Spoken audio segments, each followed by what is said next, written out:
नतीजों का दौर है तो कई सारे मैनेजमेंट से चर्चाएं चल रही हैं।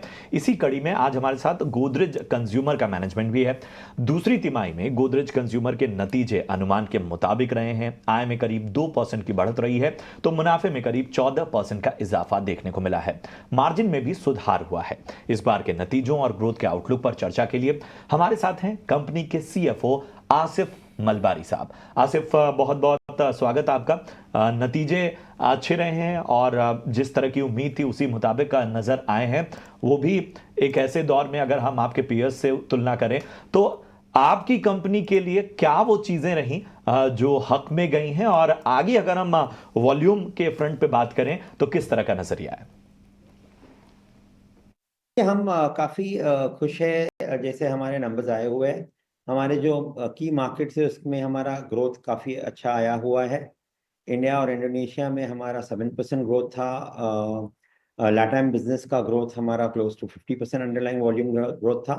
और अफ्रीका में वॉल्यूम ग्रोथ कम हुआ है क्योंकि हमने वहाँ का जो ट्रेड इन्वेंट्री है उसको हमने खुद ही कम किया हुआ है, क्योंकि वहाँ का interest cost has gone up significantly. वहाँ बोरिंग कॉस्ट काफ़ी बढ़ गया है, इसलिए हमने ट्रेड स्टॉक कम किया है सो दैट एक एफिशिएंट बिजनेस मॉडल चला सके।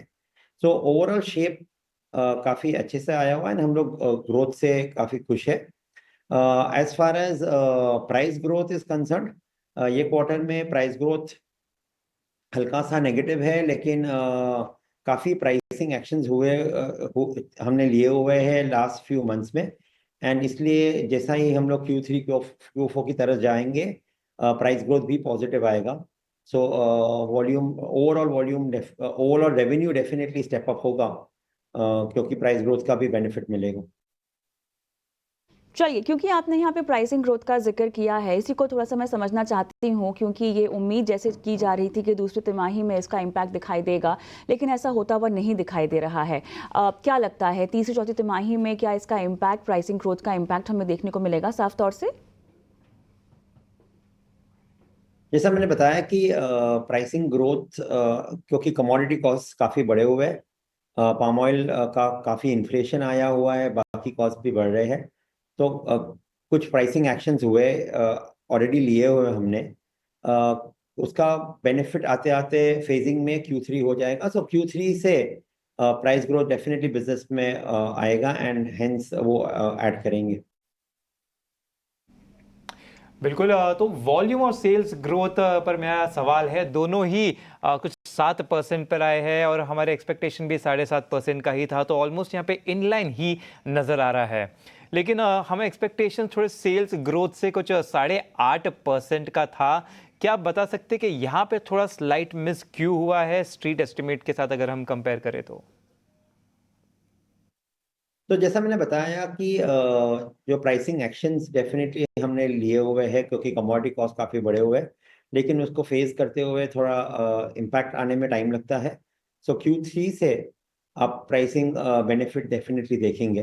तो थोड़ा सा फेजिंग इशू है, बट Q3 से you will definitely see a pricing growth in the business.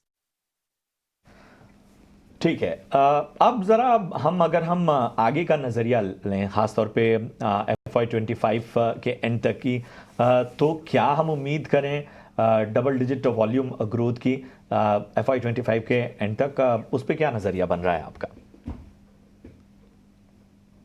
तो Q3 और Q4 में डेफिनेटली रेवेन्यू ग्रोथ का इम्प्रूवमेंट का हमें होप है, क्योंकि जैसा प्राइसिंग ग्रोथ जो Q1 में नेगेटिव था अभी फ्लैटिश हो गया, आगे जाके पॉजिटिव आएगा। So definitely overall revenue growth का ट्रेजेक्टरी में हम पॉजिटिव की उम्मीद रखते हैं कि वो डेफिनेटली स्ट्रॉन्गर होगा।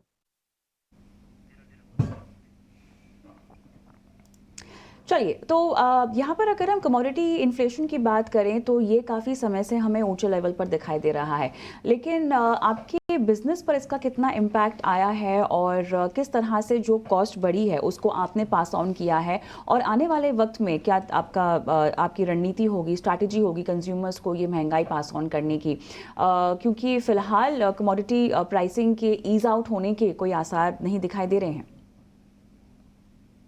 तो पाम ऑयल के प्राइसेस लास्ट 6 महीने में काफ़ी इंक्रीज हुए हैं, लास्ट 2-3 महीने में काफ़ी शार्पली बढ़े हुए हैं।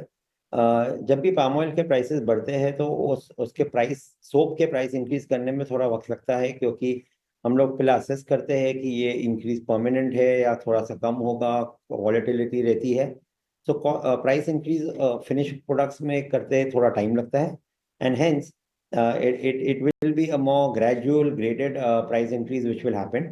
उसके लिए थोड़ा सा शॉर्ट टर्म मार्जिन प्रेशर रहता है, लेकिन मीडियम टू लॉन्ग टर्म में मार्जिन्स वापस वहाँ पे आ जाते हैं. So we are not worried on the increase in the commodities.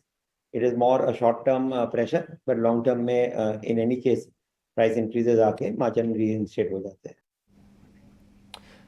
बिल्कुल, तो मेरा अगला सवाल दरअसल आपके GAUM सेगमेंट को लेकर है, GCPL, USA, अफ्रीका और मिडिल ईस्ट वाले सेगमेंट पर. तो ओवरऑल सेल्स हम देख रहे हैं कि 10% से घटा है. तो क्या बता सकते हैं कि क्या इम्पैक्ट हुआ है, किस वजह से हुआ है? साथ ही साथ जो ये नायरा का डीवैल्यूएशन है उससे कितना अफेक्ट हुआ है ये सेगमेंट, और आने वाले टाइम में रिकवरी कब तक देख सकते हैं? इस पर ओवरऑल आउटलुक क्या है आपका? तो अफ्रीका बिजनेस में हमने काफ़ी हार्ड कॉल्स लिए हुए हैं to improve the profitability. Last 5 साल में हमारा मार्जिन था 8.5%. अभी हमारा लास्ट 3 क्वार्टर में मार्जिन हो गया 14.5%. तो हमने एक सिग्निफिकेंट मार्जिन इम्प्रूवमेंट जर्नी वहाँ पे कंप्लीट किया है लास्ट 9 मंथ्स में. And absolute profit also has gone up significantly.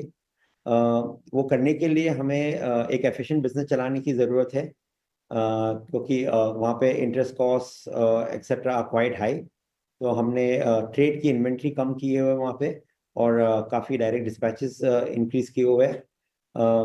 उसके लिए थोड़ा सा शॉर्ट टर्म में वॉल्यूम ग्रोथ डिक्लाइन आया हुआ है, जो हम जानते थे आएंगे, एंड हमने मेंशन भी किया था लास्ट क्वार्टर में कि 2-3 क्वार्टर के लिए वॉल्यूम पे रिडक्शंस हो गए, बट वो लॉन्ग टर्म बिजनेस की एफिशिएंसी के लिए अच्छे हैं, and that is what we have taken. शुक्रिया करेंगे आसिफ साहब, और आपको, आपकी पूरी टीम को, आपके कारोबार के लिए ढेर सारी शुभकामनाएं, और दीपावली की भी आप सभी को शुभकामनाएं. ऐसे ही कारोबार बेहतर और बेहतरीन बना रही, यही हमारी काम. बॉल DUPR इंडिया मास्टर्स 2024 की धमाकेदार शुरुआत हो चुकी है. आज टूर्नामेंट का दूसरा दिन है, जहां पिकल बॉल के धुरंधर दिल्ली के RK खन्ना टेनिस स्टेडियम में अपना एक्शन दिखा रहे हैं. खिताबी जीत हासिल करने वाले खिलाड़ियों को $50,000 अमेरिकी डॉलर बतौर प्राइज मनी दिया जाएगा. 27 अक्टूबर तक चलने वाले इस टूर्नामेंट में भारत समेत दुनिया भर के 750 खिलाड़ी हिस्सा ले रहे हैं. इस टूर्नामेंट का पहला दिन भी पावर पैक्ड रहा, जिसकी कुछ अहम झलकियां हम आपके लिए लेकर आए हैं.